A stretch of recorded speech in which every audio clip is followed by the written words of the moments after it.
حدیث اسٹوڈیو کے ناظرین السلام علیکم ورحمۃ اللہ وبرکاتہ۔ عبداللہ بن مسعود رضی اللہ تعالیٰ عنہ سے روایت ہے کہ نبی کریم صلی اللہ علیہ وآلہ وسلم رفع حاجت کے لیے گئے تو آپ صلی اللہ علیہ وآلہ وسلم نے مجھے فرمایا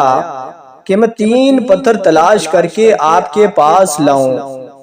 لیکن مجھے 2 پتھر ملے، تیسرا ڈھونڈا مگر مل نہ سکا،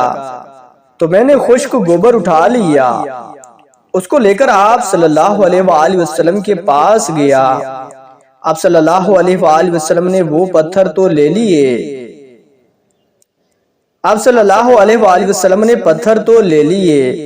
مگر گوبر پھینک دیا اور فرمایا یہ خود ناپاک ہے۔ ابن عباس رضی اللہ تعالیٰ عنہ روایت کرتے ہیں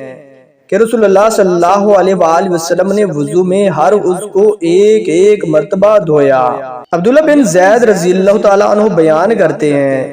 کہ نبی کریم صلی اللہ علیہ وآلہ وسلم نے وضو میں اعضاء کو 2 بار دھویا۔ عروہ حمران سے روایت کرتے ہیں کہ جب عثمان نے وضو کیا تو فرمایا میں تم کو ایک حدیث سناتا ہوں، اگر قرآن پاک کی ایک آیت نازل نہ ہوتی تو میں یہ حدیث تم کو نہ سناتا۔ میں نے رسول اللہ صلی اللہ علیہ وآلہ وسلم سے سنا ہے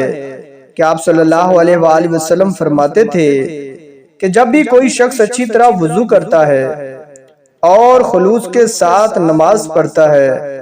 تو اس کے ایک نماز سے دوسری نماز کے پڑھنے تک کے گناہ معاف کر دیے جاتے ہیں۔ عروہ کہتے ہیں وہ آیت یہ ہے جس کا ترجمہ یہ ہے کہ جو لوگ اللہ کی اس نازل کی ہوئی ہدایت کو چھپاتے ہیں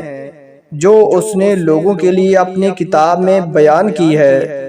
ان پر اللہ کی لعنت ہے اور دوسرے لعنت کرنے والوں کی لعنت ہے۔ دوستو، اللہ پاک سے دعا ہے کہ اللہ پاک ہمیں حدیث مبارکہ پر عمل کرنے کی توفیق و ہمت عطا فرمائے، آمین ثم آمین۔